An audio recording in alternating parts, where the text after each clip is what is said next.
Assalamualaikum warahmatullahi wabarakatuh. Selamat siang, salam sejahtera, salam sehat, namo buddhaya, om swastiastu, dan salam kebajikan. Selamat siang teman KU semua, selamat datang dan selamat bergabung di acara sesi Movest Talk kita kali ini, From Local to Global. Senang sekali saya Eva Manalu, nanti 75 menit ke depan saya yang akan memandu Movest Talk kali ini. Teman Keu gimana nih kabarnya siang ini? Saya lihat di partisipan kita masih 47 orang, mungkin masih ada beberapa teman Keu yang masih di main room sambil menunggu teman-teman untuk bisa bergabung di room 3 ini.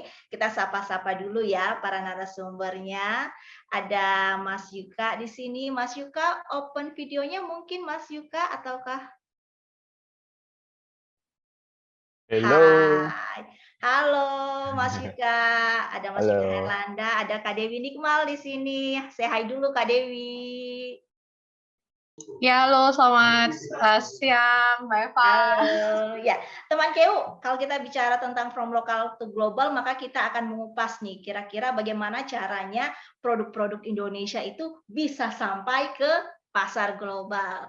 Kalau kita cerita tentang Indonesia, rasa-rasanya sih nggak ada yang nggak sepakat bilang bahwa Indonesia itu negeri yang kaya kan, teman KU dari Sabang sampai Merauke, saya rasa juga pasti sepemahaman nih kita bahwa Indonesia adalah negara yang kaya. Kita punya banyak sumber daya alam melimpah ya. Kita punya banyak komoditas, komoditas unggulan, dan kita juga punya banyak tenaga kerja yang dapat memaksimalkan produksi. Tapi ada permasalahan nih di Indonesia. Kenapa komoditas kita itu sepertinya kurang atau masih belum bisa menyaingi produk-produk luar gitu. Padahal kalau teman KU ketahui ya, kita semua tahu bahwa ada beberapa produk-produk dengan brand internasional, katakanlah seperti Adidas ataupun Nike, itu produksinya di Indonesia ya, made in Indonesia. Tapi ada brand di sana. Mungkin itu yang akan kita pelajari di sesi Movest Talk hari ini, bagaimana kita membuat produk-produk kita from lokal to global. Ya, sudah hadir bersama kita pada hari ini dua narasumber kita, ada Mas Yuka Harlanda, seorang CEO dari Sneaker Brodo. Ini rasa-rasanya teman KU ini pasti ada yang pakai nih atau banyak yang pakai sneaker dari Mas Yuka nih. Yang kedua ada Kak Dewi Nikmal. Kak Dewi Nikmal itu adalah pegawai Direktorat Jenderal Bea dan Cukai Kementerian Keuangan yang nanti kita berdua narasumber ini akan mengupas ya bagaimana caranya memasarkan produk Indonesia sehingga bisa dinikmati oleh pasar internasional. Nah, untuk memulai sesi Movest Talk kali ini, saya akan mulai dulu dengan Kak Yuka. Selamat siang Kak Yuka ya. Selamat siang. Ya, lagi virtual Zoom-nya dari mana nih Kak Yuka? Dari kamar. Oh, dari kamar, di rumah. Pakai sepatu nggak itu sekarang? Wah, sayang sekali nggak boleh, nanti dimarahin istri pakai sepatu Oh di itu kamar. ya. Kirain kalau ownernya CEO Brodo gitu, walaupun kita virtualnya cuma kelihatan setengah badan, sepatu tetap on gitu ya. Aduh, iya, iya. Nah, ya, Mas Yuka rasa-rasanya nggak ada nih teman KU yang nggak kenal sneaker Brodo. Nah, siang hari ini Mas Yuka, kita mau minta kesempatan dari Mas Yuka, waktu dari Mas Yuka, boleh dong sharing ke kita tentang bagaimana sih menggali ataupun melihat suatu peluang, bagaimana membuat produk, lalu membranding sampai kita bisa sukses gitu, memasarkan produk kita ke pasar internasional. Yes, yes, yes. Nah, dipersilakan Mas Yuka, waktunya 30 menit. Terima kasih. Oke, sebelumnya saya udah sharing slide. Nanti ada yang bukain nggak atau harus saya sendiri? Ya, Pak Ditya mungkin yang akan membantu. Mas Yuka boleh sharing sendiri mungkin Mas Yuka, Oke. karena baru kami terima ya. Yes, nggak apa-apa. Nanti coba nih. Hopefully nggak salah nih, saya takut ada salah-salah sharing ini. Sebentar ya. Saya ambil buka dulu. Mungkin udah pada ngeliat ya? Sudah, Mas Yuka.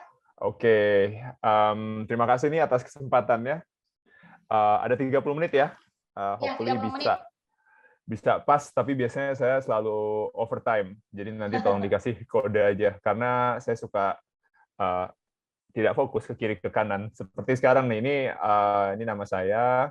Dan ini tentunya ini account Instagram saya, selalu saya akan mengawali dengan tolong di-follow Instagram saya, karena saya cepat-cepat pengen pensiun nih, pengen jadi influencer aja. Canda.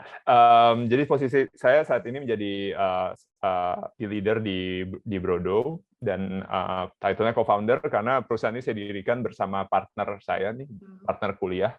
Untuk yang belum tahu nih, Brodo itu apa sih dan saya itu siapa? Saya akan mengawali dari ini nih. Ini sepatu besar banget merek Adidas, tapi nggak ada hubungan. Tapi yang pasti dari kecil itu saya badannya cukup besar, ya cukup bongsor, sehingga akibatnya kaki saya juga cukup besar nih untuk ukuran Indonesia. Jadi dari kecil saat ini ukuran kaki saya 46. Alhamdulillah udah nggak nambah-nambah nih, dan itu 46 dari SMP. Bayangin anak SMP kakinya sebesar itu. Udah tahu pasti kesulitan nyari merek sepatu dong, nyari sepatu yang sesuai sama size. Jadi saya tuh selalu pakai sepatu yang merek luar negeri dan selalu sepatu sport, dan selalu susah nyarinya. Jadi harus nitip-nitip ke luar negeri. Dan itu sebenarnya membawa saya ke perjalanan tentang persepatuan ini. Kok dengan background saya yang mungkin tidak ada relevansinya dengan bisnis maupun sepatu, kok bisa ke dunia ini gitu. Jadi yang pertama, selain kaki saya besar, ada quote yang saya suka banget dan saya suka ulang, yaitu you cannot find your passion, you cannot choose your passion, but your passion chooses you. Jadi dari kecil saya juga udah tergila-gila sama olahraga basket, dan tentunya Michael Jordan. Jadi tentunya kalau anak basket pasti ngoleksi sepatu basket dong. Nah itu juga, jadi saya interest banget sama brand, saya interest banget sama sepatu tentunya, dan suka banget sama yang namanya Nike. Jadi kalau waktu kecil ditanya, Yuka kalau udah gede mau jadi apa? Yang lain jawab mau presiden, pilot. Kalau saya bilangnya mau jadi CEO Nike. Nah jadi aneh sendiri memang. Karena kecintaan saya terhadap brand, saya suka banget storytelling, gimana mereka bisa jual produk yang sebenarnya sama aja sama brand yang lain, tapi kalau pas saya pakai itu rasanya saya bisa terbang. Nah itu yang kecintaan saya ada di situ, tapi nasib membawa saya ke teknik sipil di Bandung. Long story short, saya ke teknik sipil, dan ada momen di mana saya harus tampil formal, pakai sepatu kulit. Nah di situ presentasi tentang struktur beton, saya nggak punya sepatu kulit, sehingga saya harus cari nih brand yang menyediakan sepatu kulit. Di Bandung nggak ada. Saya kembali ke Jakarta, ada, harga yang mahal, desainnya jelek lagi. Jadi protes. Saya ingat banget harganya 2 juta ya. 2 juta itu untuk mahasiswa Bandung tuh bisa hidup untuk berapa bulan tuh. Jadi saya protes banget, tapi ya mau gimana dong, masa jadi nggak lulus gara-gara nggak punya sepatu. One day, teman baik saya di kampus, sama-sama suka main basket, cerita, Yuka, gimana presentasi? Aman, tapi sempat hampir gagal karena nggak punya sepatu. Kan lucu ya. Kenapa nggak ke Cibaduyut aja? Oh, ada apa tuh di Cibaduyut? Di Cibaduyut itu katanya dulu sentra sepatu terbesar di Asia Tenggara. Jadi bisa bikin custom loh. Serius? Karena waktu itu mahasiswa dan lagi banyak waktu, akhirnya kita iseng ke Cibaduyut. Naik angkot, segala macam. Oh, ternyata benar ada daerah yang di situ jual kulit sepatu, sol sepatu, tali sepatu, box sepatu, sampai sepatu. Jadi kita lihat, wow ini apa-apa nih. Akhirnya saya iseng, saya bawa gambar, saya kasih lihat, bisa bikin kayak gini nggak? Bisa. Ukuran 46 bisa? Bisa. Wah, saya kagum banget. Boleh dong sampelnya. Berapa hari kemudian jadi dan bagus. Akhirnya kita mikir, oh lagi mau ada pameran di kampus, kenapa nggak kita coba aja jualan di sana. Dan long story short, barang habis, pertama kali saya megang duit sebanyak itu, ya namanya mahasiswa langsung dihabisin ya, beli handphone, liburan dan lain-lain. Tapi di situ saya rasa entrepreneurship-nya mulai tergelitik. Wah seru juga nih berbisnis. Dan oleh karena itu kita melakukan research. Karena di kampus diajarin sebelum melakukan sesuatu harus ada basis data dan research. Biasa anak engineering. Nah ada research yang kita temuin nih. Tadi kayak Mbak Eva mention, ada ini nih research menarik yang kita temukan. Mereka ini sama-sama brand besar, brand dunia, value ratusan billion dollar, dan big player, dan mempekerjakan jutaan orang, sama-sama brand fashion dan sport, sama-sama apalagi ya, dominan di industri masing-masing. Tapi ada juga satu persamaan mereka, bukan warna logonya merah dan hitam, tapi mereka sama-sama produksi di Indonesia. Jadi kalau Nike ada banyak banget pabriknya di Tangerang, Adidas itu ada di Tangerang juga, di Jawa Tengah ada di Brebes, Uniqlo ada di Solo, H&M juga ada di Tangerang. Jadi brand-brand kelas dunia ini produksinya ternyata di sini juga. Dan yang semakin membuka mata saya ternyata research selanjutnya mengatakan produksi-produksi made in Indonesia nggak dijual di Indonesia dan nggak dijual di Southeast Asia bahkan, tapi jualnya di Europe dan di USA karena grade kita grade A. Jadi kalau untuk di brand itu ada grade A, grade B, grade C. Nah, untuk di Indonesia yang dijual tuh made in China sama made in Thailand, sama made in Vietnam. Barang-barang kita yang dibikin sama tangan-tangan orang Indonesia dijualnya di luar negeri. Nah, itu ada yang menarik. Ternyata memang untuk sisi quality, detail, kerapihan, kita menang. Tapi kalau untuk sisi productivity, harga murah, teknologi, kita kalah. Jadi akhirnya kita hanya untuk dipercaya sama brand-brand itu untuk produk-produk yang premium. Nah, itu kan saya jadi bertanya, tunggu. Ini brandnya besar, produksinya di Indonesia, dan dijualnya global. Ada satu missing piece, yaitu brand Indonesianya mana nih? Kok nggak ada ya?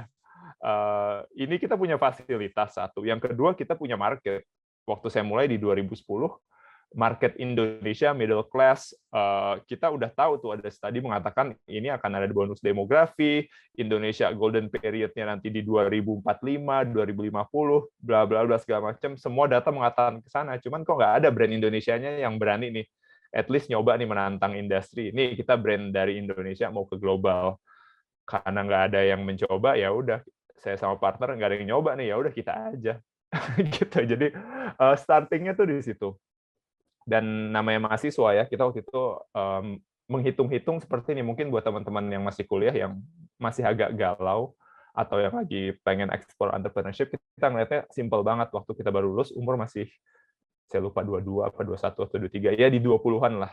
Kita mikir, ini kalau kita jalanin full time 1 tahun, kayaknya bisa bagus nih. Tapi kalau misalkan Project Brodo ini bangkrut, at least kita masih muda dan kita masih bisa apply kerja. Gitu, bedain dengan sekarang situasi saya bapak 2 anak, cicilan banyak banget di mana-mana. Jadi untuk mulai bisnis jadi agak nggak bisa risk averse. Waktu masih mahasiswa kita hidup di bawah garis kemiskinan. Dengan makan sekali aja kita bisa bertahan hidup. Jadi waktu itu kita berjanji pokoknya dalam 1 tahun ke depan kita jangan sampai meninggal kelaparan, itu aja udah bagus. Nah, akhirnya ternyata nasib membawa kita ke percepatan yang luar biasa karena timingnya tepat, industrinya bisa bilang tepat, dan semuanya berjalan cukup lancar. Bukannya tanpa tantangan ya, tapi momen kita dirasa waktu itu pas banget. Ini beberapa produk kita. Jadi yang lagi cari barang sepatu, silahkan dilihat baik-baik. Udah ada beberapa yang sold out. Kalau mau mesen bisa DM ke saya, tadi udah ada kan Instagramnya. Bercanda, kan saya mau promosi juga dong, lumayan. Nah, terus isu-isu biasanya apa nih? Kenapa kok ada yang brand yang bisa terbang, ada brand yang malah muter di tempat aja? Kalau kita ngelihatnya selalu simple banget, karena bisnis ini yang mendorong kesuksesannya ada 2, di branding dan di produk. 2 itu aja motor penggeraknya. Sisanya di belakangnya supporting system dari finance, cash flow, HR, lain-lain segala macam, supply chain itu ada semua, dan itu gampang. Itu simple, bukan gampang, itu simple dibandingkan dengan branding dan produk. Jadi kita masih ada stigma kayak copycat, mending kita tiru aja dan apa segala macam, itu yang membawa permasalahannya. Sehingga bukannya kita nggak boleh meniru, kita boleh terinspirasi, tapi jangan meniru plak-plak. Jadi kalau sekarang sayangnya ya, setiap kita bikin produk baru, kalau kita lihat di marketplace, search Brodo, lebih banyak yang palsu daripada yang aslinya.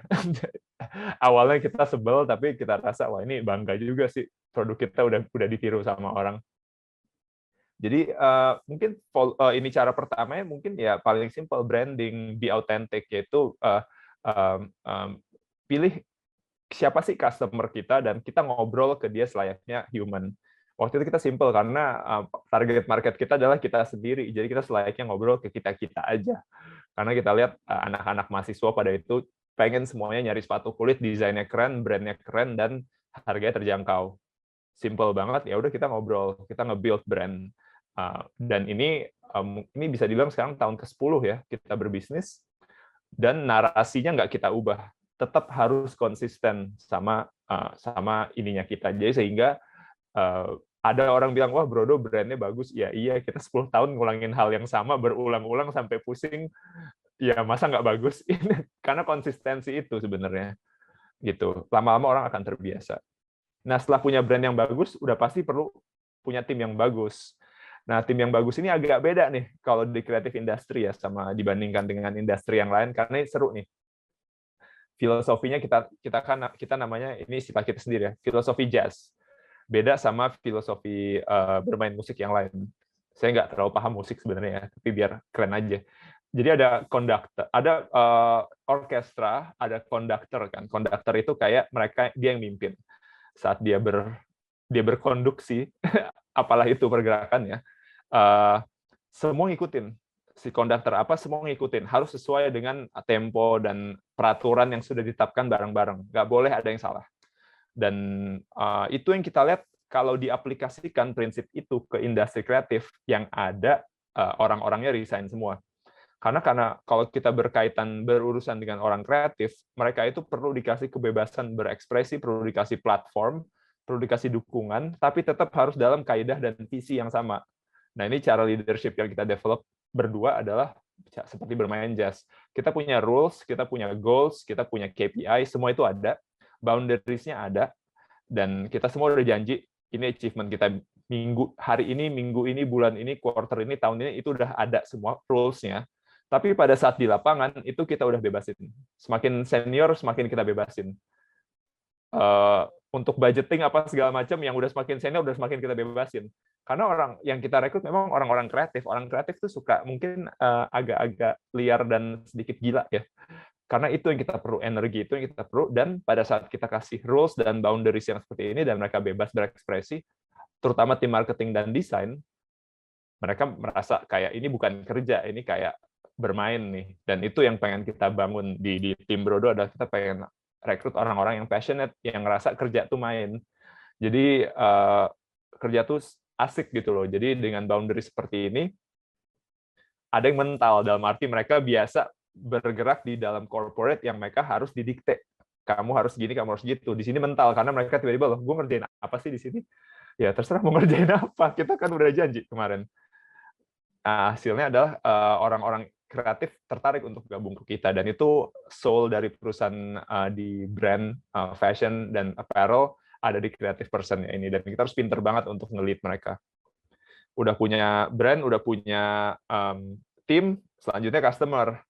Kalau ini prinsip kita boleh dicoba, boleh ditiru atau tidak, terserah. Itu treat customer like a bro atau sis. Jadi not like a queen, not like king ya Mas Yuka ya. Nah, itu baru mau ngomong. Jadi kita tuh apa ya? Kita tuh temen. Kita nggak posisinya sama. Mungkin ada yang prinsipnya like a king, like a queen, treat customer like a queen. Itu boleh untuk segmen tertentu, tapi untuk bro-bro kita tuh mereka pengen ngobrol sama manusia, mereka pengen berinteraksi, dan mereka pengen diinspirasi gitu. Jadi selayaknya sebuah manusia yang ngobrol ke situ. Dan ini sangat jauh kaidahnya dari prinsip branding yang baik ya, karena kalau brand kan punya positioning, punya 4P, 5P, PPP, apa segala macam. Ada kayak kita ngerasa kayak di dunia digital ini brand tuh harus lebih fleksibel, harus lebih agile, dan mereka yang cuma pakai cara yang lama kayaknya bakal kelihatan tua banget. Nah, ini bisa benar bisa salah, tapi ini caranya kita at least. Jadi kita prinsipnya treat customer like a bro, like a sis. Gitu. Jadi sebagai sahabat aja, punya empati gitu. Kalau ada masalah ya kita bantu. Kalau kita bikin salah ya minta maaf gitu.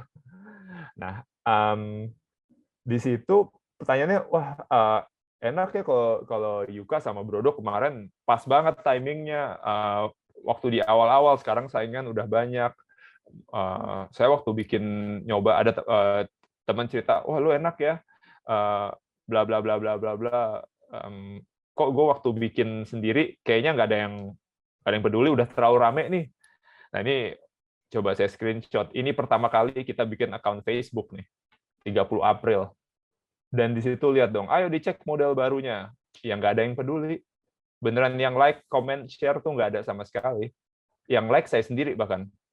Sama, kalau sekarang kan mungkin di Instagram, udah photoshoot keren-keren misalnya. Yes, nggak ada yang peduli, followers nggak nambah, biasanya gitu tuh. Terus kita bikin lagi post yang kedua, ayo follow Brodo Footwear. Akhirnya kayak teman saya kasihan, sok-sok nanya. Kakak saya kasihan, sok-sok nanya. Jadi kayak perjuangannya tuh beneran. Jadi kita tuh berbulan-bulan nggak ada yang peduli sama kita. And it's okay, proses. Karena nggak semuanya bisa langsung sukses.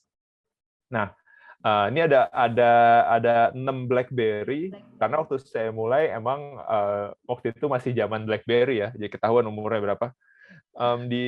Dan mainnya Facebook. Jadi zaman itu belum ada online shop, marketplace. Kalau belanja itu banyak banget penipuan dan lain-lain. Jadi kita malah mikirnya, wah ini kita justru harus build relationship, build trust nih sama teman-teman. Caranya adalah tadi treat mereka like a bro, like a sis, dan benar-benar melayani mereka selayaknya sahabat. Waktu itu saya ingat saya megang satu BlackBerry, partner megang satu BlackBerry, sisanya customer service megang BlackBerry. Saya lagi kuliah, lagi tugas akhir, lagi pacaran, lagi apa, itu BlackBerry saya pegang terus buat jadi customer service. Impact-nya adalah saya tahu customer maunya ini, warna ini nggak laku, size 47 habis, gitu-gitu. Jadi kita bisa cepat belajarnya. Itu kuliah saya tuh, jadi menangani customer langsung. Jadi kita harus ikutan semua proses. Nah,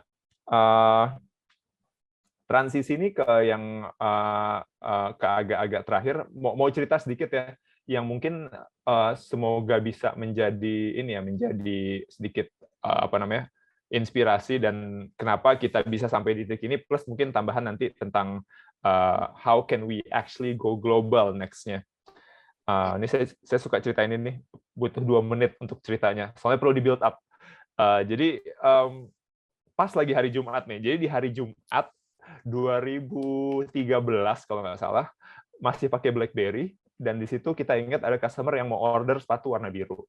Sepatu warna biru ini memang spesial, limited, karena bahannya cuma sedikit, dan customer kontak kita lewat BlackBerry, mereka customer itu nelpon dan nanya, yang warna biru ada, customer service saya waktu itu duduknya di sebelah, bilang ada, bisa dikirim sekarang nggak? Bisa. Kira-kira sampainya kapan? Hari Jumat, waktu itu selalu 2-3 hari kebutuhan waktu untuk sampainya, dan karena hari Jumat ada potong libur, belum ada COD, belum ada on demand, kita bilang, wah paling cepat Senin. Hopefully ini ya bisa sesuai dengan keinginan ya. Terus ada silence agak cukup lama dan suaranya agak berat. Bro bisa sore ini nggak?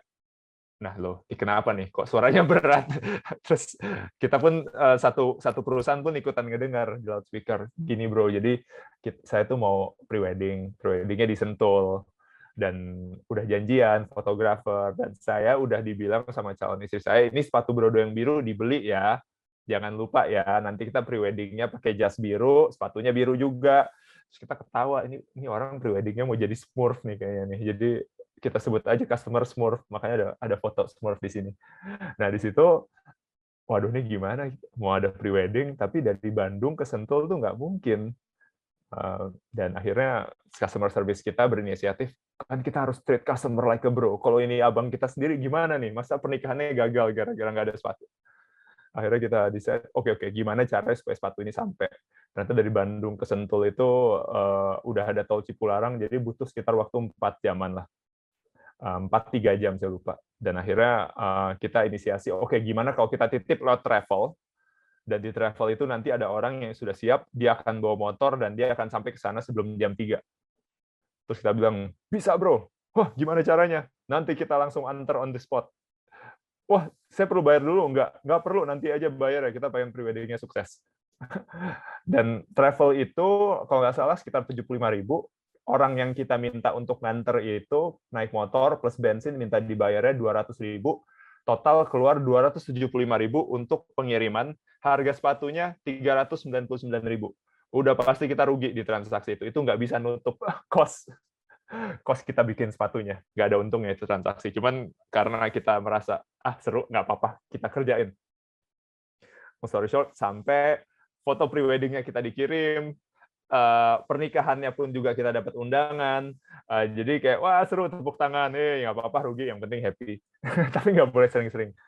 Nah, 3 tahun kemudian di 2016 di hari Jumat yang sama kita ngobrol juga. Masih inget nggak sih Smurf itu? Oh iya, apa kabar ya? Yuk kita cek database-nya, kita buka, dan ternyata dalam waktu 3 tahun dia udah beli sepatu Brodo 13.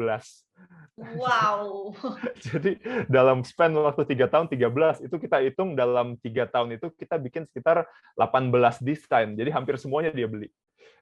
Jadi kita mikir, wow, mungkin transaksi pertama kita rugi, tapi di transaksi selanjutnya udah cuan total istilah. Dan dia pasti cerita ke istrinya, cerita ke anaknya, cerita ke orang tuanya, cerita ke temannya tentang cerita ini. Dan saya cerita pun jadi sebuah marketing event juga kan. Di situ ada kunci dari sebuah marketing, yaitu word of mouth. Word of mouth ini nih yang harus kita create tiap hari, magic moment ini yang terkadang teman-teman brand kurang kurang memperhatikan dan suka agak lupa nih gitu. Dan padahal kalau kita konsisten sama effort ini mungkin nggak kelihatan sekarang, kalau Brodo butuh 3 tahun kan, tapi percaya sama saya kalau ini dilakukan nggak usah ngejar yang hype atau gimana, konsisten aja sama proses, lama-lama akan jadi juga. Nah, itu tuh yang pelajaran terpenting buat kita, dan kita mencoba untuk terus begini. Nggak mungkin semua customer kita gini, tapi at least kita mencoba, dan setiap tim yang kita rekrut harus bisa seperti ini. Ada juga yang kita kasih treatment seperti, dan mereka biasa aja, ya udah nggak, mereka say thanks aja, nggak, ya udah nggak apa-apa gitu. Jadi Mas Yuka, 8 menit lagi nih ya. Oh, 8 menit, oke. Yes. Slide-nya udah habis sebenarnya. Oh, oke. Lanjut, tapi tentang ada angle yang menarik tentang local go global ini sih yang menjadi menjadi tema cukup besarnya, dan saya ngelihat Indonesia punya opportunity jelas karena secara produk kita punya. Dan terkadang saya pun masih suka bertanya kapan kita waktunya go global untuk Brodo sendiri ya, karena saat ini untuk kita go global di Indonesia aja kita belum nomor 1. Teman-teman saya yang di luar negeri, brand US, brand Singapura, brand Thailand, brand Vietnam, brand Malaysia, semuanya rebutan pengen masuk ke sini. Gimana cara jualan di Indonesia? Terus saya bilang, ya saya nomor 1 aja belum, saya juga belum tahu nih, tapi at least kayak orang Indonesia aja lebih tahu dong. Gitu. Jadi sebenarnya ada tahapan. Visinya jangan berubah, visinya harus tetap go global, tapi jangan langsung mencoba tidak melalui proses. Kalau kita mikirnya, kuasai dulu daerahnya. Kalau kita kan di Bandung, kuasai dulu. Pokoknya kita harus terkenal dulu se-Bandung Raya. Bandung Raya ya. Dari Bandung naik ke Jawa Barat, naik ke Pulau Jawa, naik ke Indonesia gitu. Dan kita pun masih jauh, perjalanannya masih jauh banget. Dan ini tahun kita ke-10. Tapi opportunity pasti akan muncul terus karena memang kayak kapan Brodo bisa kirim ke sini, terutama karena kita online, akses ke global semudah gitu, semudah gini banget. Jadi itu kelebihan saat ini bandingkan dengan senior dulu. Kalau saya belajar teman-teman senior di Bandung, mereka harus pameran ke luar negeri. Pameran ke luar negeri, biaya sendiri, dan waktu itu mau ngurus ekspor apa segala macam, wah pusing, nggak ada guide, nggak ada. Saya harus tanya ke siapa, benar-benar mereka belajar sendiri banget. Kita beruntung banget sekarang, semua with a click of a button, terus kita bisa lihat sebenarnya dari support government pun terasa jelas ya, seperti apa, gimana kita bisa global, how to-nya udah banyak. Dan Brodo pun udah berkali-kali diajak sama kayak buka pameran di sini, buka pameran di sana yuk, segala macam, dan malah kitanya yang kayak aduh belum siap gitu loh. Jadi kita di posisi yang sangat nyaman sekali nih generasi sekarang nih untuk bisa capture opportunity. Dan itu kapan lagi loh momennya sebenarnya, karena jangan sampai nanti menyesal di belakang. Itu yang kita konteksnya saat ini. Dan how to go globalnya memang yang jelas karena pertarungannya itu global, sudah pasti brandingnya harus lebih keren lagi, produknya harus lebih keren lagi. Apa yang uniquely Indonesian yang tidak ada di dunia global, itu tuh benar-benar harus benar-benar kita tahu, dan kita mesti strategik banget. Nah, tanya kalau Brodo seperti apa? Brodo memang kita ada angle yang Indonesia banget, dalam arti Indonesia tuh craftsmanship-nya itu sangat tinggi banget, detailnya itu sangat bagus. Heritage Indonesian design itu kalau kan ada Skandinavian, ada Japanese, ada European. Indonesian design tuh ada loh sebenarnya, dan di situ Indonesian design itu sangat menghargai proses. lihat bagaimana tenun itu dibuat, gimana cara batik itu dibuat, dan itu benar-benar kita tuh orangnya seperti itu, kita value proses. Tapi market saat ini mungkin bisa dibilang lebih value price dibandingkan proses.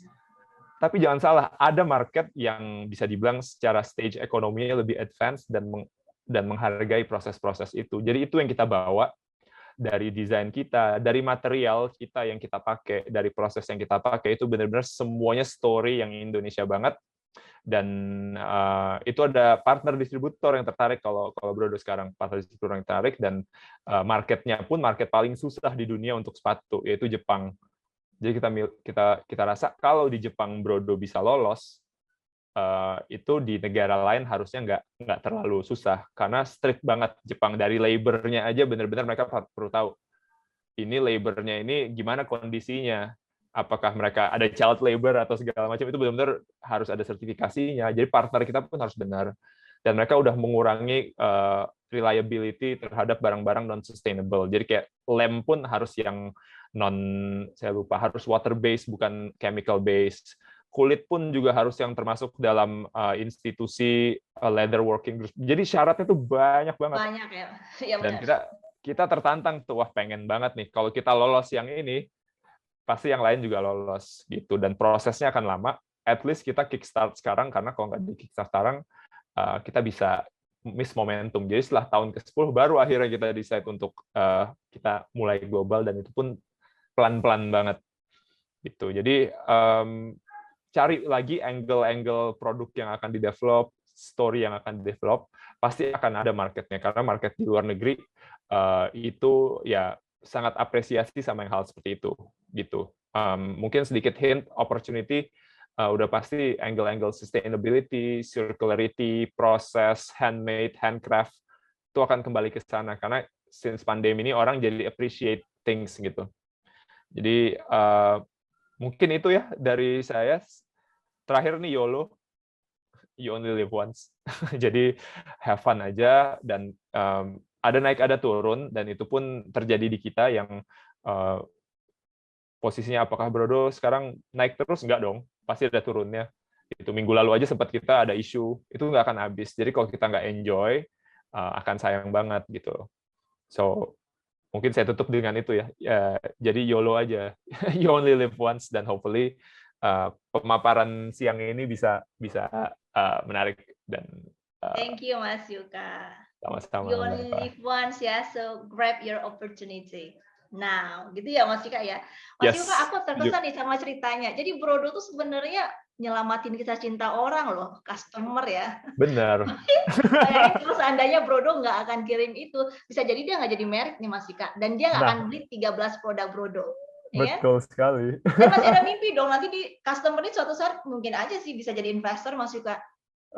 Bisa nih, kayak perlu kita kontak lagi. Perlu kita kontak lagi nih kan ya.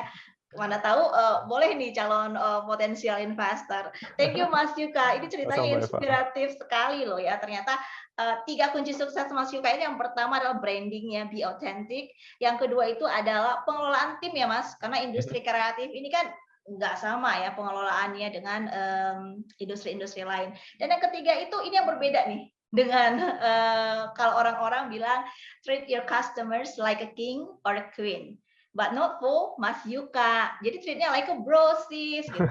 Bayangin dong tadi kalau misalnya nggak di-treat like a bro, mungkin nggak akan dibawa tuh sepatu ke weddingnya customer. Thank you Mas Yuka. Sama-sama. Tadi Mas Yuka tuh sempat menyinggung terkait dengan ini ya Mas, mau from lokal to global, dan ada kesulitan pameran gitu ya. Nah ini Mas Yuka nih, sekalian kita mau menginformasikan kepada teman-teman ya, calon-calon entrepreneur. Mas Yuka ada di sini dan teman KU semua. Sebenarnya pemerintah sudah hadir Mas. Saat ini Lembaga Nasional Single Window berkolaborasi dengan Direktorat Jenderal Bea dan Cukai dan juga Lembaga Pembiayaan Ekspor Nasional. Saat ini kita sedang mengembangkan yang namanya Sistem Informasi UKM Ekspor. Jadi nanti kita akan membuat suatu sistem yang dapat memberikan informasi yang secara komprehensif nih. Jadi kalau kita mau menjual katakanlah komoditas sepatu, pangsa pasarnya di mana gitu. Jadi semua sistem itu sudah membuat data-data yang real ya. yang real time datanya, dan itu benar-benar akurat. Jadi teman-teman pelaku UKM ekspor dimudahkan. Jadi kalau mau jual sepatu kira-kira pangsanya kemana gitu. Lalu kalau mau jual sepatu ini kira-kira perizinannya apa yang harus saya penuhi. Nah, itu semua ada di Indonesia National Trade Repository yang teman KU dan pelaku-pelaku usaha bisa kunjungi di www.insb.co.id. Nah, selesai dari Mas Yuka, kita beralih ke Mbak Dewi Nikmal nih. Mbak Dewi Nikmal seorang pegawai dari Direktorat Jenderal Bea dan Cukai. Selamat siang, Mbak Dewi. Selamat siang. Apa kabar di kantor? Iya, di kantor biar koneksinya lancar. Udah aku panggil Kak Dewi dong ya. Kak Dewi berarti dari Rawamangun ya? Iya, di Rawamangun. Ya, deket-deketan nih kita nih. Saya Deket dari ya, dekat Rawamangun juga. Oke, Kak Dewi kali ini akan memaparkan terkait dengan bagaimana pemerintah ya melindungi produk lokal dengan pengendalian bea masuk, dan bagaimana upaya pemerintah untuk mendorong pelaku-pelaku pasar kita untuk bergerak dari lokal to global. Nah, silakan Kak Dewi. Oke, terima kasih. Terima kasih, Mbak Eva. Saya di sini share screen ya. Yes. Sebelum kenalan, kita ngobrol dulu nih kenapa kita ngebahas ini dan kenapa Bea Cukai menjadi salah satu yang bicara di sini. PEN, teman-teman udah pada denger ya, PEN ya.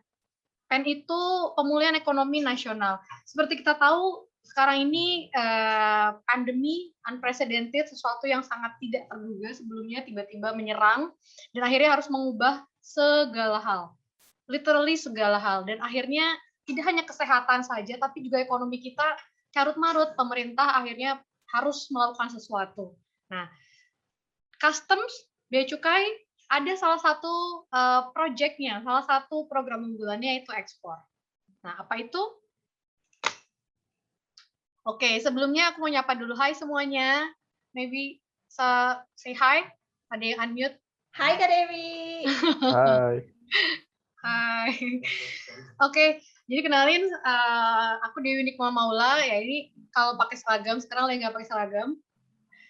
Aku sekarang sebagai pegawai tugas belajar di Direktorat Jenderal Bea dan Cukai, so lagi nggak aktif kerja sebetulnya.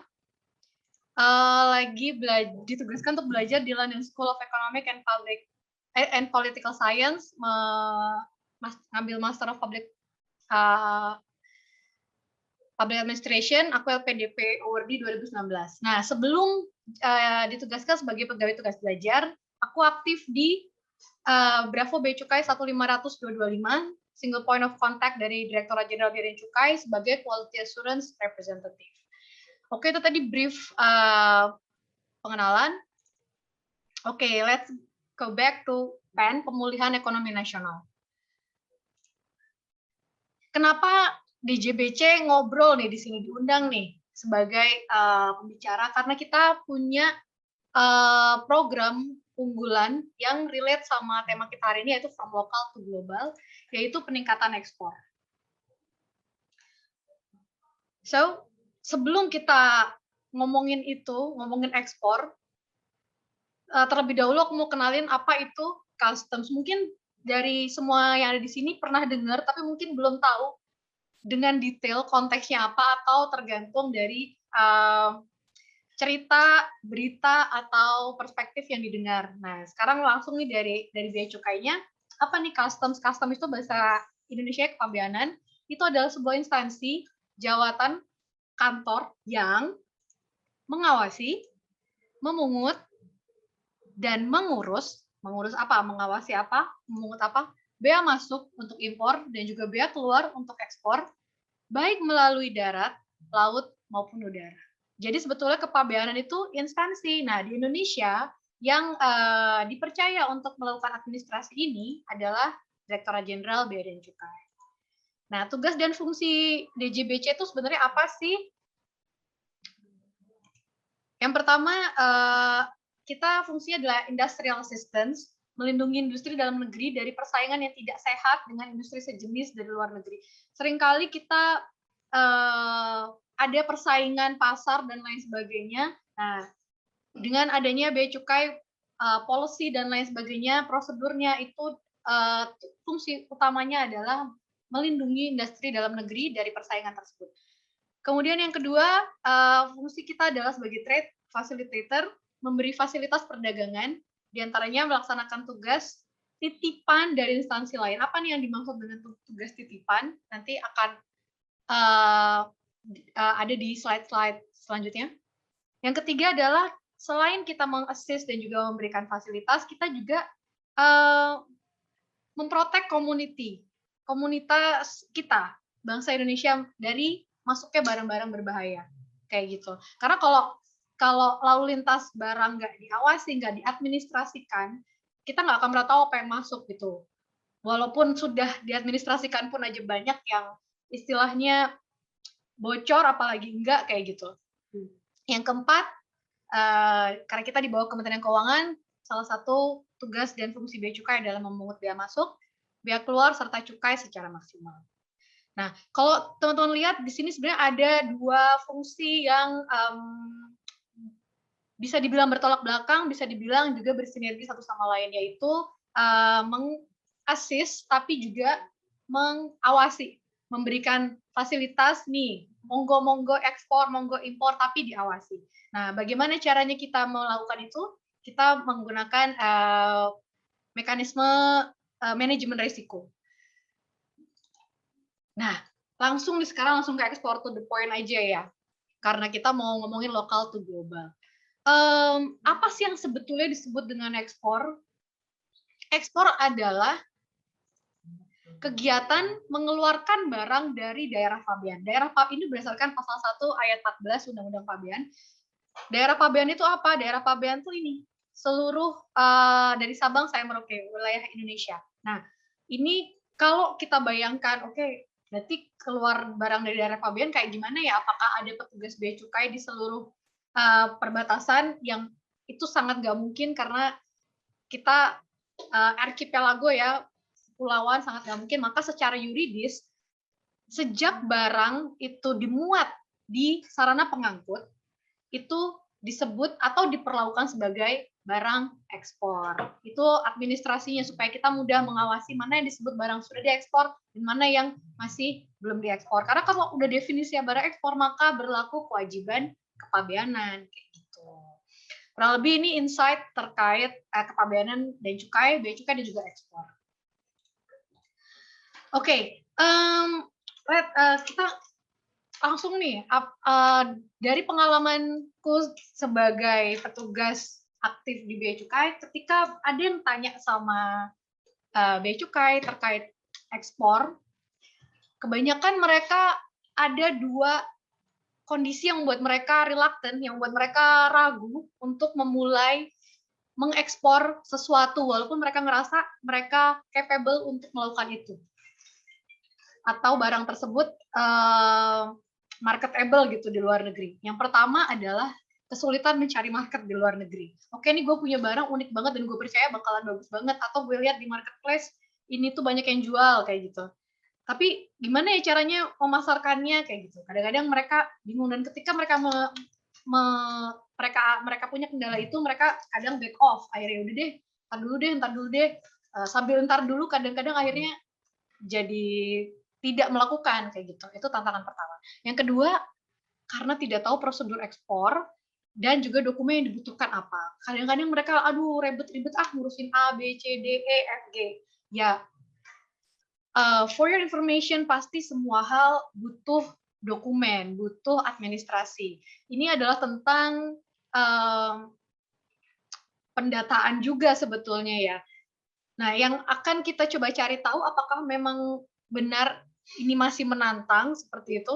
Nah, kalau dari sisi bea dan cukai, kita akan coba bahas tentang prosedur ekspor atau apa yang dilakukan sama bea cukai untuk membantu meningkatkan, menggalakkan ekspor. Ekspor itu gampang. Coba pertama dulu yang akan aku bahas adalah bagaimana caranya menjadi eksportir. Untuk menjadi eksportir, yang pertama kali harus dipunyai adalah izin usaha. Kadang-kadang udah denger gini doang udah males ya, tapi let's be honest, bahkan kita mau merit pun butuh dokumen ya kan. Ya sama, memang ada proses juga izin usaha. Yang pertama harus dibutuhkan adalah surat izin usaha. Nah, sekarang sudah dibantu prosesnya secara online lewat oss.go.id.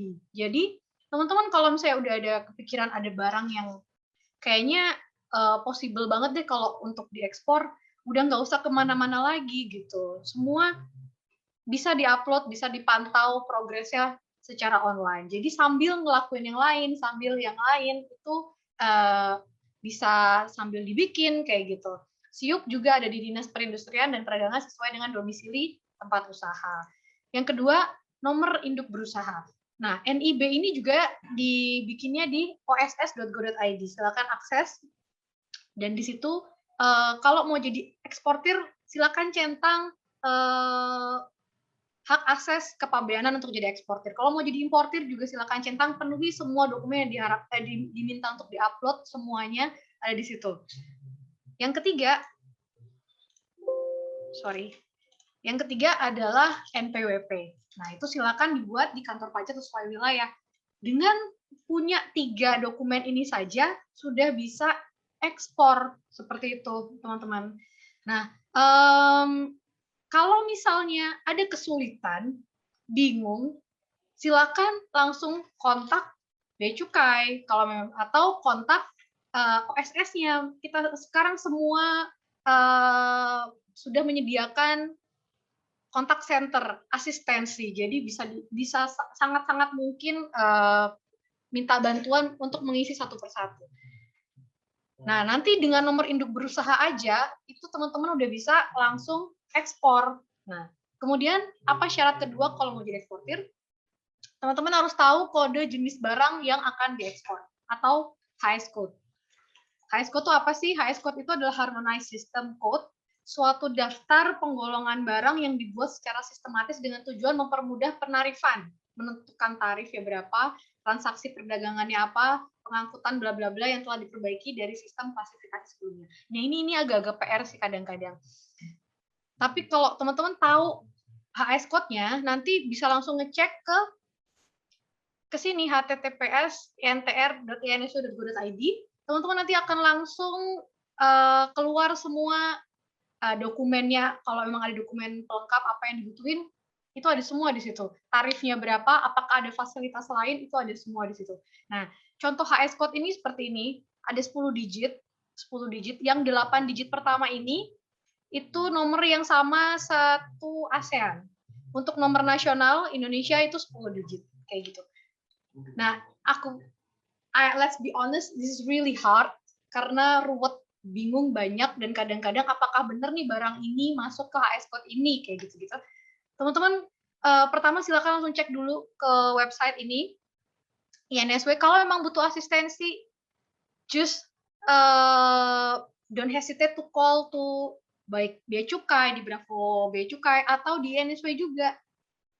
Minta diasistensi aja atau ke kantor-kantor pelayanan kayak gitu. Nah, nanti dari HS code ini teman-teman akan tahu nih apakah barang tersebut termasuk kategori barang yang boleh ekspor bebas tanpa dokumen. Jadi cukup tadi dokumen 3 di awal, atau diawas atau dibatasi. Jadi ada dokumen-dokumen yang harus dipenuhi dulu, harus ke Kementerian Perdagangan atau apa kayak gitu.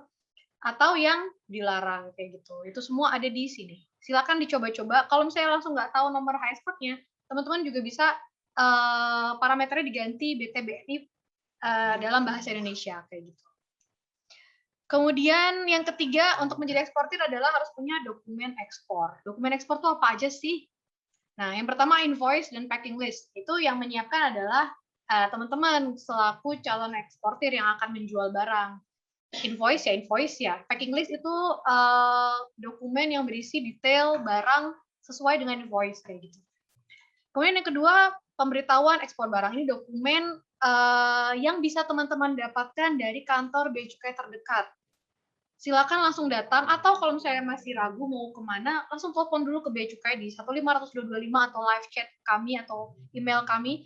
Minta tolong diasistensi. Nanti ketika sudah butuh asistensi lebih untuk install modul atau update modul, silakan langsung datang ke kantor Bea Cukai langsung, di situ kelainan informasinya nanti akan diarahkan kayak gitu. Kemudian dokumen ekspor apa lagi yang harus dipunya? Izin ekspor lainnya. Nah, izin ekspor lainnya tadi itu relate ke HS code, tergantung HS code-nya. Kalau HS code-nya tidak membutuhkan izin ekspor apapun untuk ekspor, ya udah nggak butuh, ini diomit syarat ini. Tapi kalau butuh, silakan diurus dulu. Di situ nanti akan ada nih, dia dikeluarkan oleh instansi mana gitu. Itulah tadi kalau teman-teman ingat tadi di awal, sebagai trade facilitator, Bea Cukai juga melaksanakan peraturan dari instansi lain tuh ke sini definisinya kayak gitu. Kemudian bill of lading. Nah, bill of lading ini bukan teman-teman yang bikin, tapi kalau perusahaan pelayaran yang teman-teman pakai untuk mengirim barang-barang yang akan diekspor. Jika pengiriman lewat laut maka bill of lading, tapi kalau pengirimannya lewat udara namanya RWB. Kayak gitu. So, yang perlu teman-teman siapin cuma apa tadi? Invoice dan packing list doang. So easy. Kemudian PEB juga langsung gampang banget ke kantor Bea Cukai atau minta langsung asistensinya. Kemudian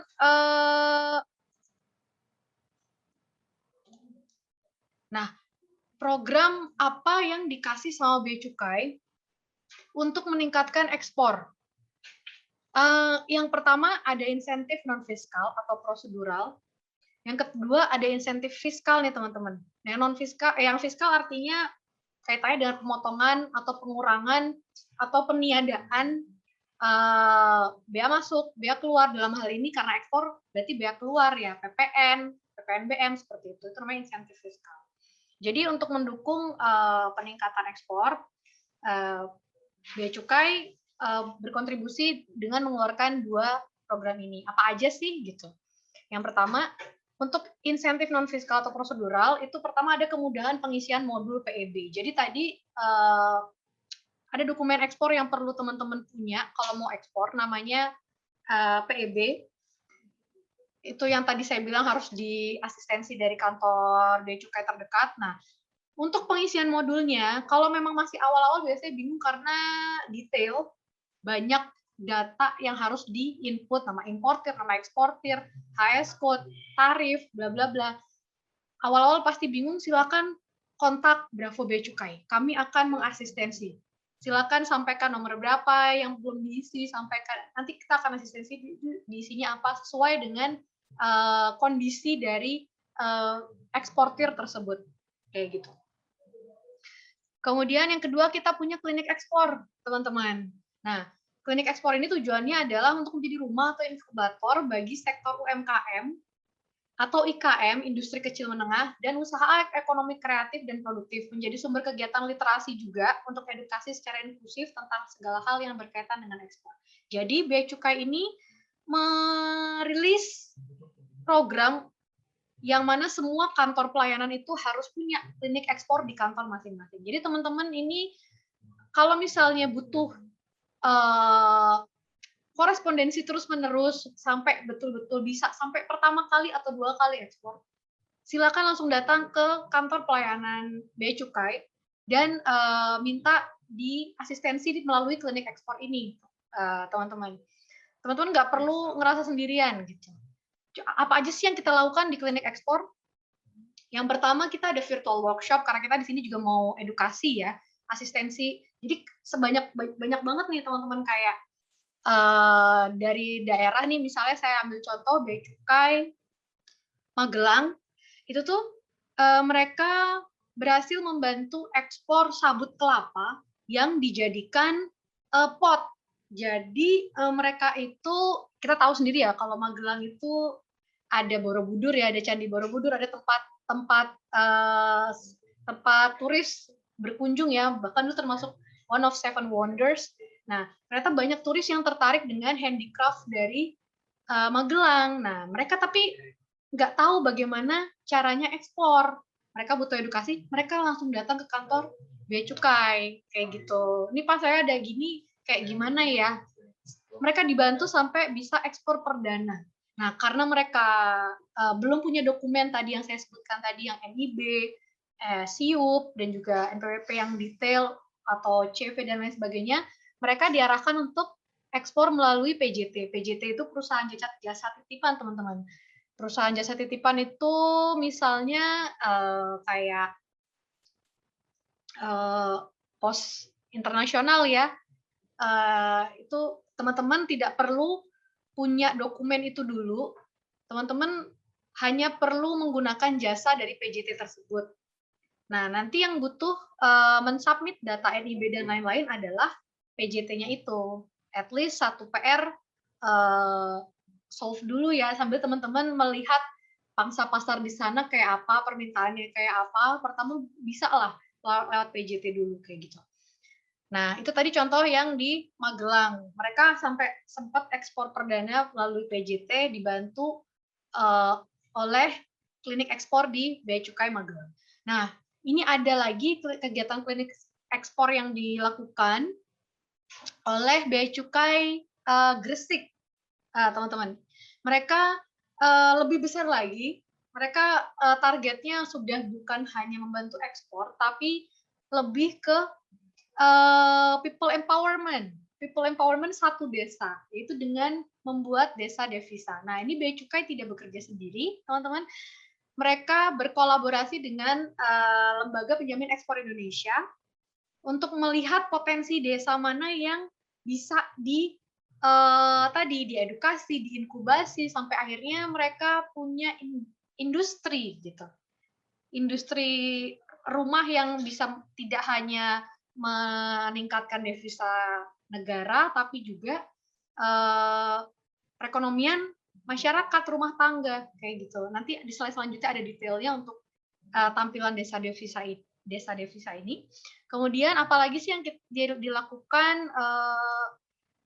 klinik ekspor? Nah, pameran rasa Indonesia di Hong Kong. Tadi aku sempat dengar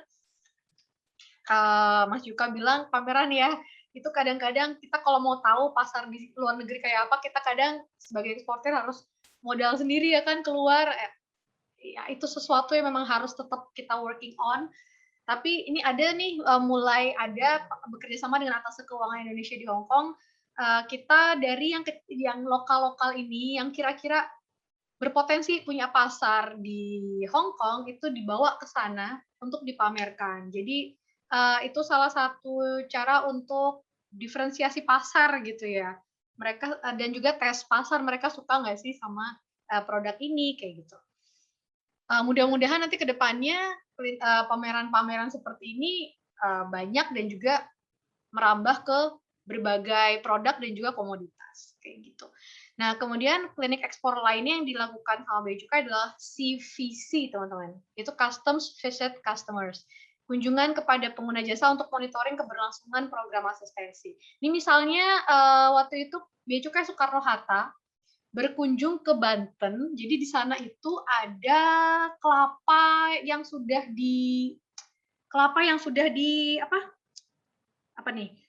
udah dikupas gitu.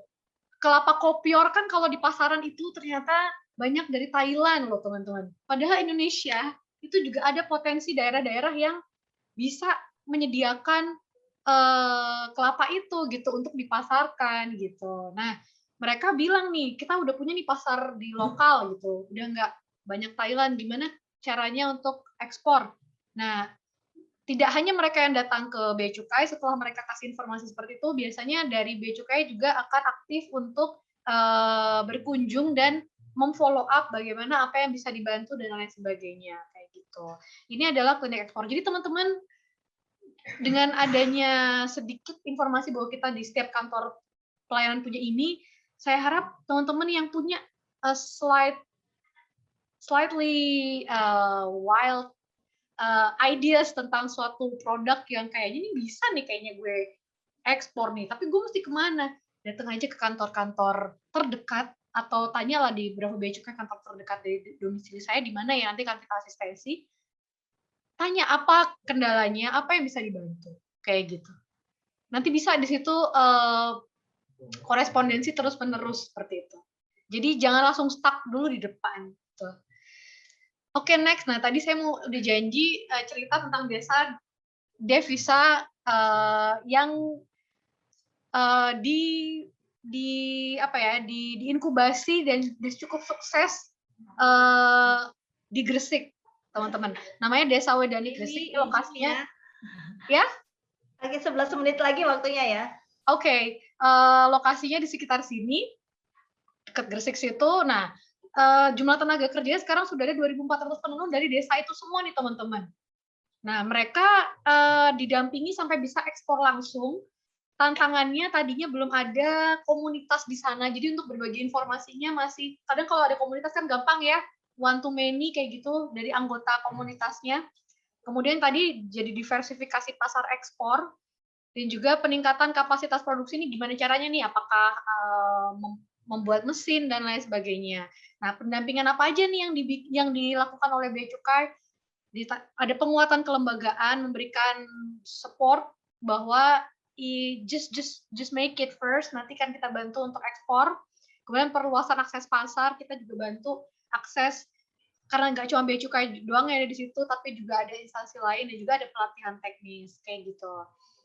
Nah, ini benar-benar empowering banget, teman-teman. Jadi saatnya untuk mikir, nggak cuma kerja kantoran kayak saya, Bea Cukai, mungkin bisa melakukan sesuatu yang impact-nya nggak cuma buat sendiri, tapi buat satu desa, kayak gitu. Oke, kemudian, nah program unggulan PEN yang kedua adalah insentif fiskal. Yang mau saya angkat di sini, yang kayaknya mudah-mudahan cocok sama audiens, yaitu fasilitas Kita IKM. Fasilitas Kita IKM itu apa sih? Kita IKM itu kemudahan impor tujuan ekspor untuk industri kecil dan menengah. Nah, apa aja fasilitas fiskalnya? Pertama, ada pembebasan bea masuk. Oke banget kan kalau bea masuknya dibebasin, ya otomatis cost-nya kan akan significantly berkurang. Kemudian PPN-nya tidak dipungut. Pembebasan dan tidak dipungut itu beda ya. Tidak dipungut itu berarti ada PPN-nya tapi tidak dipungut. PPN BM juga tidak dipungut. Kemudian, nah, apa aja nih untuk alur kegiatannya, fasilitasnya apa? Nah, fasilitas pembebasannya ini ada 2 jenis nih. Ada yang bahan bakunya impor, mesin impor, barang contoh impor, itu akan diberikan fasilitas pembebasan fiskal tadi. Dan juga ada yang mesin impor, barang contoh impor, itu yang akan dibebaskan. Kita lihat di sini ada Kita IKM yang bahan bakunya impor. Kalau bahan bakunya impor, kemudian diolah, dirakit, dan dipasang di Indonesia, kemudian tujuan untuk diekspor, maka bisa mengajukan fasilitas ini, teman-teman. Kayak gitu. Keuntungannya tadi, significantly menurunkan cost, kayak gitu. Tapi gimana kalau Kita IKM-nya bahan bakunya dari lokal, apakah kemudian nggak dapat fasilitas? Ada juga mekanismenya. Nanti yang dibebaskan adalah mesin impor dan juga barang contoh impor, bahan bakunya dari TLDDP. TLDDP itu istilah rootnya dari lokal lah, Indonesia lah ya pokoknya. Nah, kemudian diolah, dirakit, dan dipasang di Indonesia, kemudian tujuannya untuk ekspor. Nah, berapa persen yang harus diekspor nih untuk dapat fasilitas ini? Sebenarnya boleh dijual di Indonesia maksimal 25% dari total produksi, seperti itu. Sisanya harus diekspor. Nah, itu kalau proses bisnis teman-teman nanti di masa depan udah bikin rancangan, ntar gue mau bikin yang kayak gitu, bisa banget mendapatkan fasilitas ini. Kemudian, nah, apa aja nih manfaatnya? Pertama, prosedur ekspor lebih mudah. Kenapa? Karena kalau pakai fasilitas Kita IKM punya aplikasi sendiri. Asistensinya lebih private, something like that ya. Disediakan modul pencatatan sendiri. Jadi dibantu pencatatannya tidak hanya perusahaan, tapi juga dari Bea Cukai. Kemudian tadi karena ada pembebasan dan tidak dipungut pajak-pajak dalam rangka ekspornya, maka ada penurunan biaya produksi dan juga akhirnya akan meningkatkan modal usaha dan arus kasnya diharapkan lebih lancar. Nah, ada peningkatan daya saing nih, teman-teman. Kenapa? Karena biasanya orang pasar di luar negeri kalau melihat sebuah perusahaan atau sebuah industri itu dapat fasilitas, mereka akan lebih percaya, karena pastinya untuk mendapatkan fasilitas harus melalui prosedur-prosedur yang prosedural yang dianggap reliable oleh market di luar kayak gitu. Jadi ada poin plusnya. Nah, syaratnya apa aja nih? Kan tadi IKM namanya industri kecil dan menengah. Kalau industri kecil, sepanjang nilai investasinya sampai dengan 1 miliar, atau kekayaan bersihnya 50 juta sampai 500 juta, atau hasil penjualannya 300 juta sampai 2,5 M. Kalau industri menengah 1 M sampai 15 M, atau jangan lupa ini atau ya, berarti tidak perlu memenuhi 3 syarat itu untuk disebut sebuah industri kecil atau industri menengah. And so forth and so forth. Kayak gitu. Kalau teman-teman nanti nih di masa depan punya bayangan seperti ini nih, ini kan kayaknya masih muda-muda dan kayak potensial ya dalam beberapa tahun ke depan membuat industri apapun, nggak mesti produk jadi tapi bisa jadi komoditas. Kalian punya seperti ini blueprintnya, kalian bisa banget pakai fasilitas ini. Dan kalau bingung, silakan langsung minta asistensi dari Direktorat Jenderal Bea dan Cukai. Silakan menghubungi kami di 15725. Jadi gimana nih? Masih takut untuk mulai ekspor? Saya harap dengan cerita brief tadi, sebenarnya nggak cukup untuk ceritain tentang proses ekspor dalam waktu yang sesingkat itu, tapi aku harap dengan tadi ada insight bahwa dengan ekspor itu bisa empowering satu desa, kemudian juga ternyata ada asistensi dan juga ada fasilitas dengan syarat-syarat tertentu yang mudah-mudahan akan berkembang semakin mudah diraih. Mudah-mudahan teman-teman dari sekarang udah kepikiran, udah punya visi ke depan apa yang bisa dilakukan. Jangan takut untuk mulai ekspor karena kita di pemerintahan berharap ada simbiosis mutualisme antara kita pemerintah dan juga para calon-calon eksportir yang capable ini untuk saling meningkatkan devisa negara, seperti itu. Satu lagi pesanku sebelum menutup presentasi ini adalah join komunitas ini ya, jangan lupa join yang belum join. Kenapa? Karena informasi-informasi ini kan banyak banget pasti di media memang sebetulnya. Tapi kalau langsung dari sumbernya pasti akan lebih reliable. Teman-teman pun kalau bingung bisa langsung tanya di nanti komunitas itu pasti ada channel-channelnya. Aku harap teman dari selain join itu, selain bisa tanya dari kami, teman-teman juga kasih insight ke kami, ke Bea Cukai terutama. Kalau emang ternyata kami masih mempersulit atau masih ada kendala, silakan sampaikan. Jadi nanti ke depannya kita jadi win-win, bersimbiosis mutualisme, gandengan tangan untuk sama-sama meningkatkan ekspor kayak gitu. Oke, mungkin itu aja dariku. Mudah-mudahan punya visi sekarang ya untuk ekspor. Aku kembalikan ke Mbak Eva. Terima kasih. Terima kasih Kak Dewi pemaparannya. Ternyata ya kehadiran pemerintah bagi teman-teman yang ingin memasarkan produknya dari lokal ke global. DJBC sendiri sudah menyediakan beberapa kemudahan baik itu non fiskal melalui klinik ekspor ya dan juga fiskal dengan KIT IKM. Nah, tadi Kak Dewi juga sempat singgung bahwa teman-teman yang ingin tahu perizinan untuk ekspor bisa mengunjungi website www.intr.insw.go.id. Jadi ada Indonesia National Trade Repository yang bisa teman-teman KU akses itu di www.insw.go.id. Nah, fitur ini sudah user friendly teman KU. Jadi bagi teman KU yang memang belum familiar dengan HS code gitu ya, apalagi itu kan berapa digit, pasti nggak ada yang hafal. Nah, sekarang itu bisa dicari melalui keywordnya itu kata. Jadi jangan pakai HS code, tapi lebih kepada pakai uraian barang. Misalnya sepatu, nanti akan kelihatan HS code mana yang mungkin terkait dengan pencarian kita. Nah, sekarang kita untuk bincang-bincang lebih dalam lagi kepada dua narasumber kita. Saya undang untuk raise hand ya. Ada Mbak Anissa, silahkan untuk unmute dan silahkan tanyakan. Nanti setelahnya ada Triputra. Saya persilakan Kak Anisya dulu. Silakan Kak Anisya. Selamat sore, Mbak, Mas, semuanya. Sore, Kak. Oh ya, sorry saya nggak bisa pakai video ya. Siap. Aku mau nanya buat ke Mas Yuka kan, yang tadi udah di-chat sih, sebagai pelaku usaha nih kan pemerintah punya program local currency statement yang jadi untuk bayar untuk jual beli produk untuk Indonesia Cina itu pakai mata uang lokal. Nah, kalau sebagai pengusaha, Mas Yuka melihat kebijakan ini kayak gimana? Apakah menguntungkan atau malah sebaliknya? Jadi keuntungan sama kelebihannya itu apa? Terus yang kedua, untuk ekspor brodok ke Cina nih udah ada apa belum? Terus besarannya berapa? Terus selain ke Cina, negara mana sih yang ekspor produk Brodonya ini paling tinggi atau diminati? Itu sih. Terima kasih. Oke, Jawab aja. Kak Yuka mau dijawab sekarang atau kita boleh tampung jadi 2 pertanyaan dulu? Oh, boleh. Tampung boleh.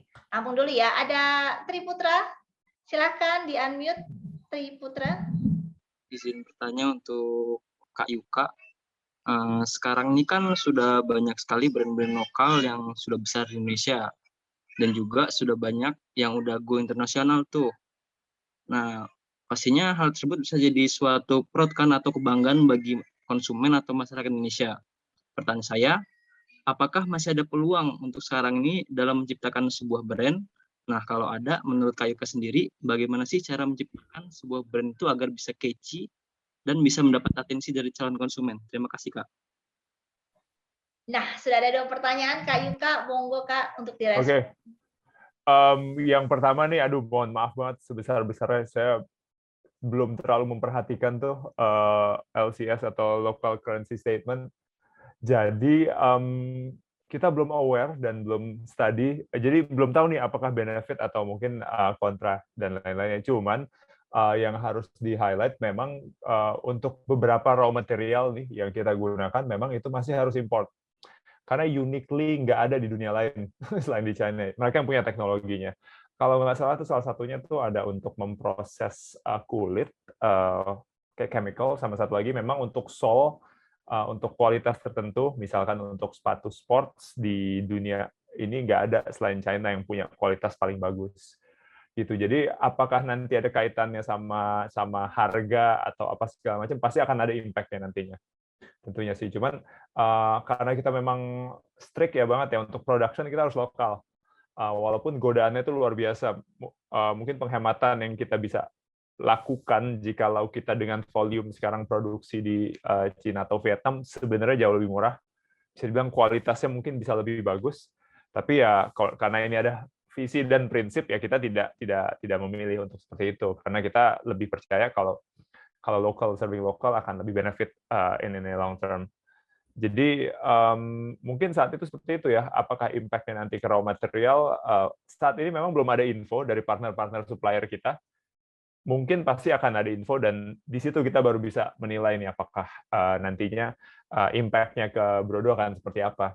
Kalau ekspor ke China kita belum karena di sana persaingannya wah ya seperti yang kita tahu, mereka production sepatu paling besar di dunia ada di sana gitu. Jadi kita belum siap nih ke sana.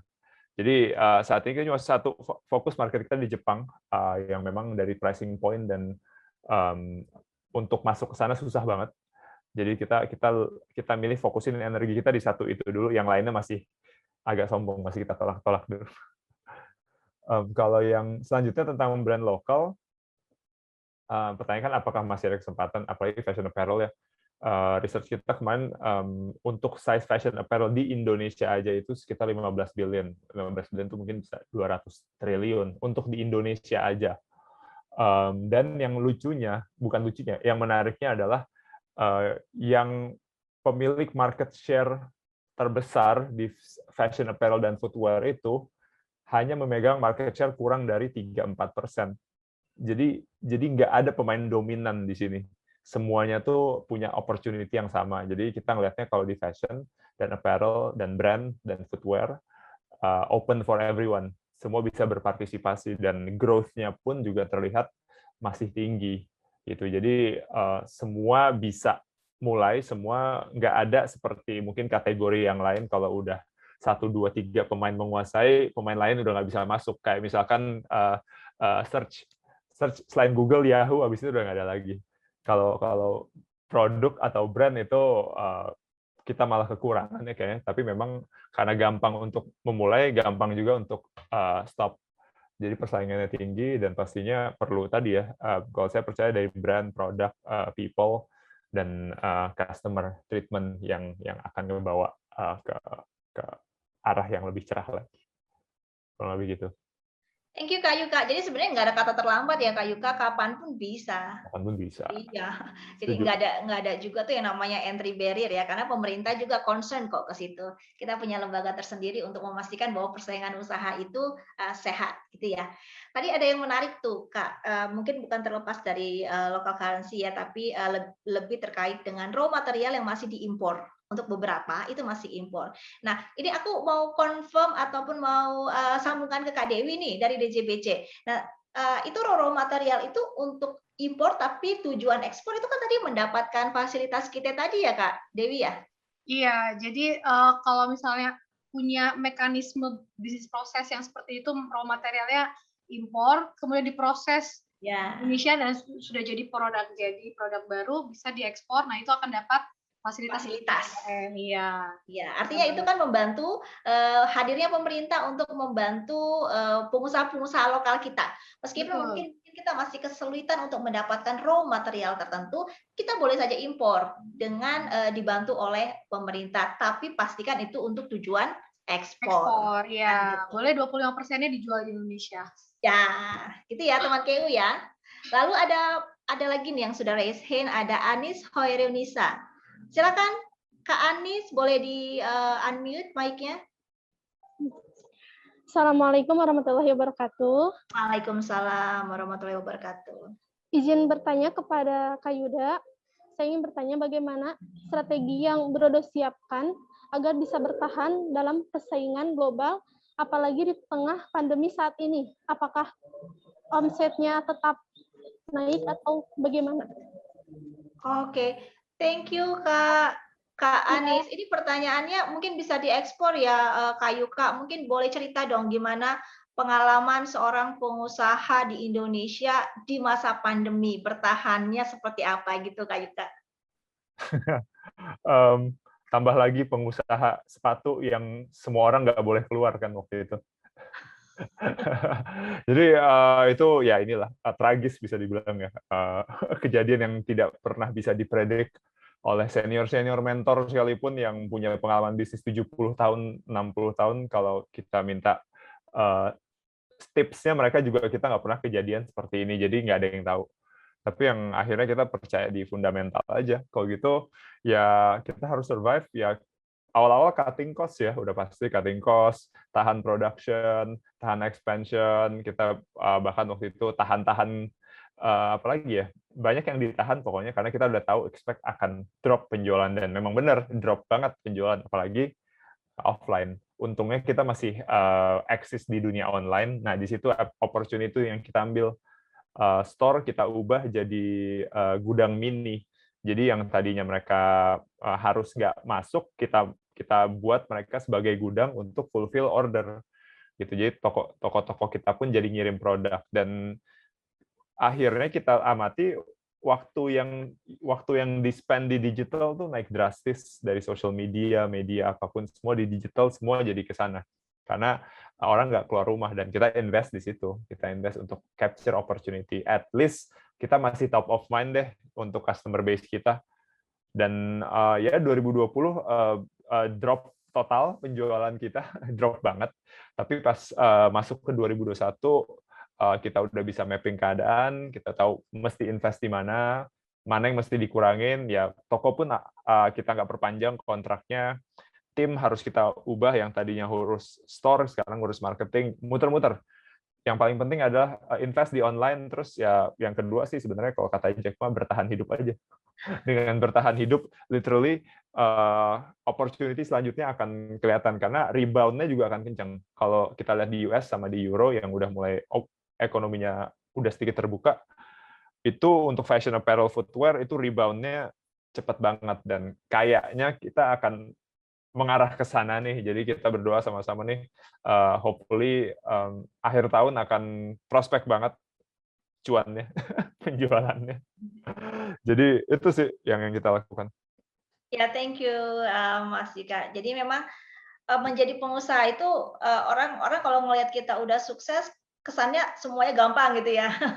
Ternyata pengusaha tuh nggak cuma perlu hard skill-nya doang, soft skill juga, apalagi bertahan di masa pandemi, harus adapt dengan kondisi terkini ya. Pasti Setuju. ada lah halangan, rintangan. Tapi no, Mas Yuka masih tegar berdiri di sini, udah kayak aja saya tegar. Thank you Kak Yuka, ada Mas Yuka dan ada Kak Dewi. Thank you juga buat teman-teman KU semuanya. Ini karena memang waktunya sudah harus berakhir. Nih mohon izin saya untuk bisa mengakhiri sesi Movest Talk from Local to Global. Semoga nanti lain kesempatan kita bisa ketemu ya, Mas Yuka ya, Kak Dewi ya. Salam sehat selalu. Monggo kalau misalnya ada kepentingan lain, boleh untuk leave dari room. Terima kasih. Terima kasih semuanya. Terima kasih.